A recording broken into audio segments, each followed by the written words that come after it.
దేవుడు మన పాపాలని క్షమిస్తాడు, మన గతాన్ని మర్చిపోతాడు. కారణం ఏంటంటే, ఒక గ్రామంలో ఒక యవనస్తుడున్నాడు. అతడు దేవుని ఎంతగానో ప్రేమిస్తున్నాడు.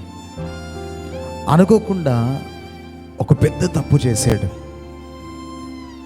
లోపల ఒక గిల్టీ ఫీలింగ్, ప్రభా నీ ఎదుటకు వచ్చి నీతో మాట్లాడేంత ధైర్యం నాకు లేదయ్యా, దయచేసి నన్ను క్షమించగలుగుతావా అని ఒంటరిగా ఫీల్ అవుతూ ఉన్నాడు. మనోవేదన గురవుతున్నాడు.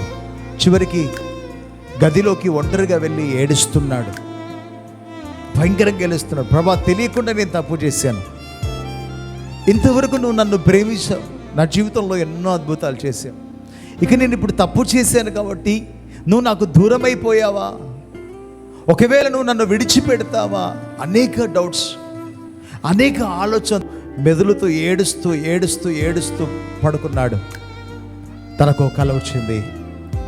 ఒక పచ్చిక బయలుగల ఒక చెట్లలో ఆయన నడుస్తూ వెళుతున్నప్పుడు యేసయ్య ఒక తెల్లని వస్త్రమును తన చేతి మీద వేసుకొని నడుస్తూ వస్తున్నాడు. వచ్చి ఈ యవనస్తుని దగ్గర నిలబడ్డాడు.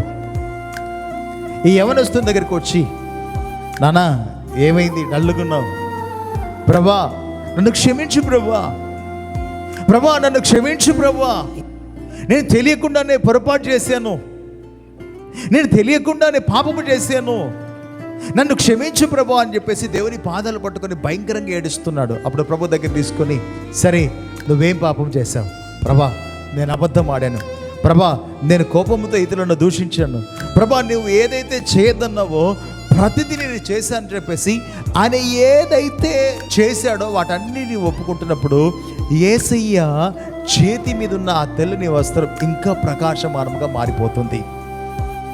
ఈయన పాపములు ఒప్పుకుంటున్నాడు, ఆ వస్త్రము ఇంకా తెల్లగా మారుతుంది. చివరికి నేను పాపిని ప్రభా క్షమించమన్నప్పుడు ప్రభు క్షమించి ఆ వస్త్రము ఆ యవనస్తుని మీద పెట్టేశాడు.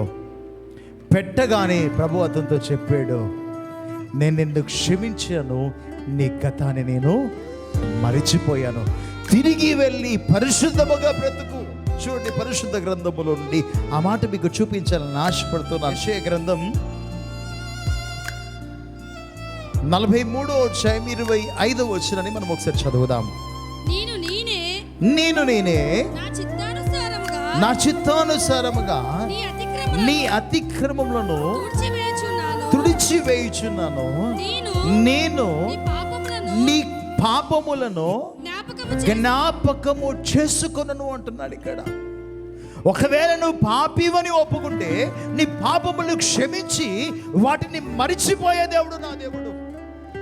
ఈ లోకములో ఒకవేళ నువ్వు ఎదుటి వ్యక్తి విషయంలో ఏదైనా పొరపాటు చేస్తే అది గుర్తుంచుకొని మదిలో పెట్టి అవకాశం దొరికినప్పుడల్లా ఏదన్నా సంతు దొరికితే చాలు నేను ఎట్లా ఒత్తుదామా, ఎట్లా పడగొడదామా అని ఎదురు చూసే ఈ జీవితంలో యేసయ్య చెప్తున్నాడు, నీ గతాన్ని నేను మర్చిపోయాను, నీ పాపాలు నేను క్షమించాను. ప్రియదేవుని బిడ్డ, ఒక మాట నేను మీతో చెప్పాలని ఆశపడుతున్నాను. ఒకవేళ నువ్వు ఏదైనా పాపం చేసి ఉంటే ఆ పాపములు ఒప్పుకుంటే నేనే పరిశుద్ధుని అని చెప్పుకుంటే మాత్రం దేవుని చేత నువ్వు క్షమించబడవు, నరకానికి పోతూ ఉంటావు. ఒకవేళ నేను పాపిని ప్రభా అని ఒకవేళ ప్రభు దగ్గర పశ్చాత్తాపడి ఆ పాపము చేయకుండా దేవుని తట్టు కనుక నువ్వు తిరగలిగితే ఆయన నీ పాపములు క్షమించి నీ అతిక్రమములన్నీ కూడా మరిచిపోయి నిన్ను ఆశీర్వదించే దేవుడు నా దేవుడు. నిన్ను వృద్ధి కలుగజేసే దేవుడు, సమృద్ధిని కలుగజేసే దేవుడు. అందుకే నీ పాపములు ఒప్పుకో, ప్రభు నిన్ను క్షమిస్తాడు, నిన్ను ఆశీర్వదించబోతున్నాడు. యవనస్తుని జీవితం ఎంత తేలికగా మారిపోయిందో ఈరోజు నీ హృదయం కూడా అంత తేలికగా మారబోతుంది. అట్టి కృప దేవుడిని అనుగ్రహించును గాక. ప్రార్థన చేద్దాం. మహోన్నతుడి తండ్రి, ప్రభు పాపములు క్షమించండి దేవా. తెలిసి తెలియక మోసం చేసామా, అబద్ధమాడమా, కోపంతో ఉన్నామా, లేదా నీకు వ్యతిరేకమైన కార్యం ఏదైతే చేసామో వాటి నుండి మమ్మల్ని విడిపించి తప్పించి మా జీవితంలో అద్భుతమైన కార్యం జరిగించమని యేసు శక్తిగల నామమున ప్రార్థన చేయబడుకున్నాం పరమ తండ్రి. ఆమేన్. May God bless you.